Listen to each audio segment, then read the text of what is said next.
Episode 3 में हम जेन को देखते हैं क्योंकि न्यूज में एबोमिनेशन के भागने की खबर को सुनकर जेन यहाँ से सीधा ब्लॉन्स्की के पास जाती है और पूछती है कि उसने जेन को क्यों नहीं बताया कि ये एबोमिनेशन मरकर यहाँ से भागा था। जेन बताती है कि इस हरकत से ब्लॉन्स्की के जेल से छूटने का चांस भी खत्म हो सकता है, जिसके जवाब में ब्लॉन्स्की बताता है कि ये यहाँ से अपनी मर्जी से नहीं भागा था, इसके बजाय इसको भगाने वाला और कोई नहीं बल्कि गुप्त कलाओं के सोर्सेज के सुप्रीम वोंग था। दरअसल वोंग ने इसे इसकी मर्जी के खिलाफ भगाया था, पर ये अपनी मर्जी से यहाँ पर आ गया था। के बाद जेन निकी से बात करती है और वोंग को यहाँ बुलाने को कहती है। यहाँ न्यूज में जेन को दिखाया जाता है जिसमें रिपोर्टर बता रहे होते कि लोग जेन से बहुत गुस्से हैं कि ये एक ऐसे इंसान को बाहर निकाल रही है जो कि एक एबोमिनेशन है और लोग नहीं चाहते कि ये फिर से तबाही मचाए। तभी ये निकी को बता रही होती है कि कानून सबके लिए बराबर है, इसीलिए ब्लॉन्स्की को एक मौका जरूर मिलना चाहिए। इसके बाद मिस्टर होलोवे जेन को अपने ऑफिस में बुलाते हैं जहाँ हम डेनिस को देखते हैं। यहाँ हमें पता चलता है कि जेन को सुपर ह्यूमन लॉ डिवीजन का हेड बना दिया गया। तभी यहाँ एक लेडी आती है जिसका नाम मैंड्री है और ये भी सुपर ह्यूमन डिवीजन में काम करती है। दरअसल यहाँ डेनिस इन लोगों से हेल्प मांगने आया था। न्यू एसगार्ड की रूप बदलने वाली लेडी है जिसका नाम लाइट एल्फ है। उसने बेगन द स्टैलियन जो कि एक सुपरस्टार है और एक सेलिब्रिटी है, उसका रूप लेकर डेनिस के साथ गर्लफ्रेंड होने का नाटक किया। तो यहाँ पर हम वोंग को देखते हैं जो कि जेन के बुलाने पर यहाँ आते हैं, जिसके बाद ये लोग यहाँ से चले जाते हैं। वहीं हम डेनिस को देखते हैं जो कि पग को बता रहा होता है कि चीट से इसका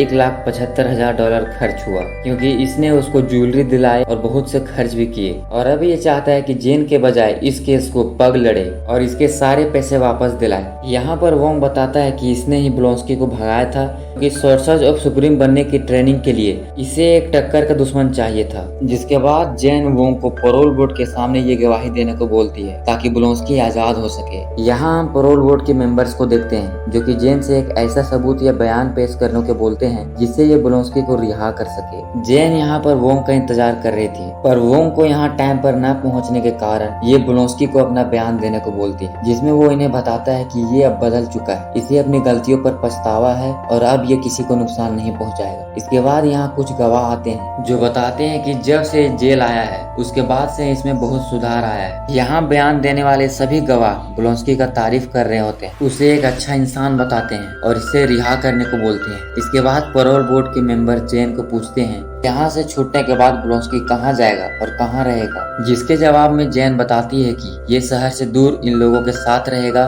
जिन्होंने ब्लॉन्स्की के साथ पूरी जिंदगी बिताने का वादा किया है। यही लोग ब्लॉन्स्की का पूरा खर्चा उठाएंगे। इसके बाद ये जजेस को विश्वास दिलाती है कि ब्लॉन्स्की अब लोगों का भला चाहते हैं, इसीलिए ये अपने घर पर एक मेडिटेशन सेंटर खोलना चाहते हैं। इसके बाद जजेस एक वीडियो दिखाते हैं और पूछते हैं कि ये यहाँ से क्यों भागा था। तभी जेन वोंग के बारे में बताती है कि ब्लॉन्स्की को भगाने वाला और कोई नहीं बल्कि वोंग था। जिसके बाद यहाँ वोंग आता है और सब सच सच बता देता है कि इसी ने अपने काम के लिए ब्लॉन्स्की को यहाँ से भगाया था, पर वो अपनी मर्जी से यहाँ आया था जबकि उसके पास भागने का पूरा मौका था। यहाँ कोर्ट में हम रूना के लॉयर को देखते हैं जो कि रूना पर लगे सभी इल्जामों को खारिज करते हुए बोलती है असल में डेनिस को पता था कि रूना मेगन द स्टैलियन नहीं है। जब डेनिस को ये रिश्ता चुभने लगा तो वो रूना पर इल्जाम लगा रहा है, जिसके जवाब में पग जज को बोलता है कि रूना के वकील ने जो भी कहा वो सब झूठ है, इसके बजाय इसने अपना रूप बदल कर डेनिस को धोखा दिया है और $1,75,000 का नुकसान पहुँचाया है। और पग जज से मांग करता है कि उसके जो भी नुकसान हुए हैं उसे वापस किया जाए। इसके बाद जज इस केस को आगे बढ़ाते हुए पग को ये साबित करने को कहते हैं कि रूना ने इसे सचमुच में धोखा दिया है। जज के जाने के बाद यहाँ पर एल्फ अपना रूप बदल कर आती है और इस केस को बदलने की बात करती है, पर ये लोग समझ जाते हैं कि ये यहाँ पर और कोई नहीं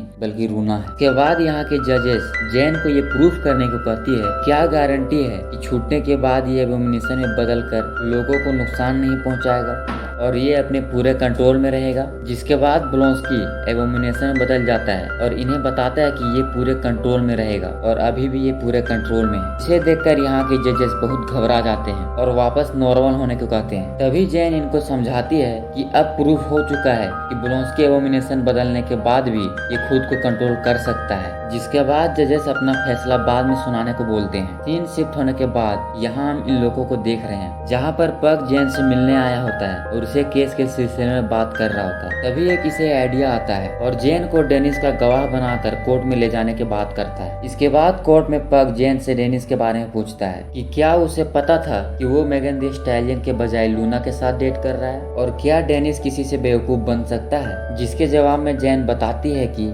डेनिस को सचमुच में लगता था कि वो मेगन दी स्टैलियन के साथ डेट कर रहा है, जिसके बाद से ही डेनिस उससे बहुत प्यार करने लगा था। और जेन बताती है कि डेनिस सच में बहुत बेवकूफ है और जज इन सब बातों पर यकीन कर लेते हैं, जिसके बाद ये लोग इस केस को जीत जाते हैं और लूना को जज बनकर उसका मजाक उड़ाने के लिए उसे 60 दिन के लिए जेल भेज देते हैं। वही हम रियल मेगन दी स्टैलियन को देखते हैं जो कि इस केस का मजा ले रही होती है। सीन शिफ्ट होने के बाद यहाँ हम जजेस को देखते हैं और ये लोग ब्लोंस्की को आजाद करने के लिए मान जाते हैं। इसके बाद जजेस ब्लोंस्की को एबोमिनेशन न बनने का सलाह देते हैं। इसके बाद ही ब्लोंस्की अगर एबोमिनेशन बनता है तो उसे दोबारा जेल ले आ जाएगा। ये सब सुनकर ब्लोंस्की के पार्टनर यानी कह सकते हैं ब्लोंस्की के वाइफ बहुत खुश हो जाती हैं। इसके बाद ये जेन को शुक्रिया अदा करता है। जेन जब घर जा रही होती है तभी इस पर कुछ गुंडे हमला करते हैं जिसके पास एसगार्ड के हथियार थे।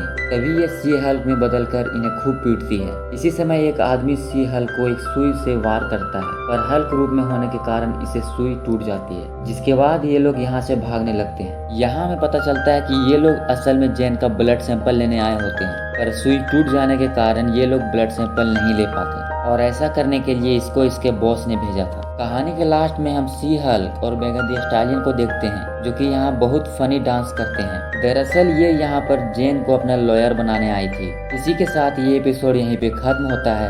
अगर ये वीडियो आपको पसंद आया तो चैनल को लाइक और सब्सक्राइब करना बिल्कुल ना भूलें। मिलते हैं अगले एपिसोड में।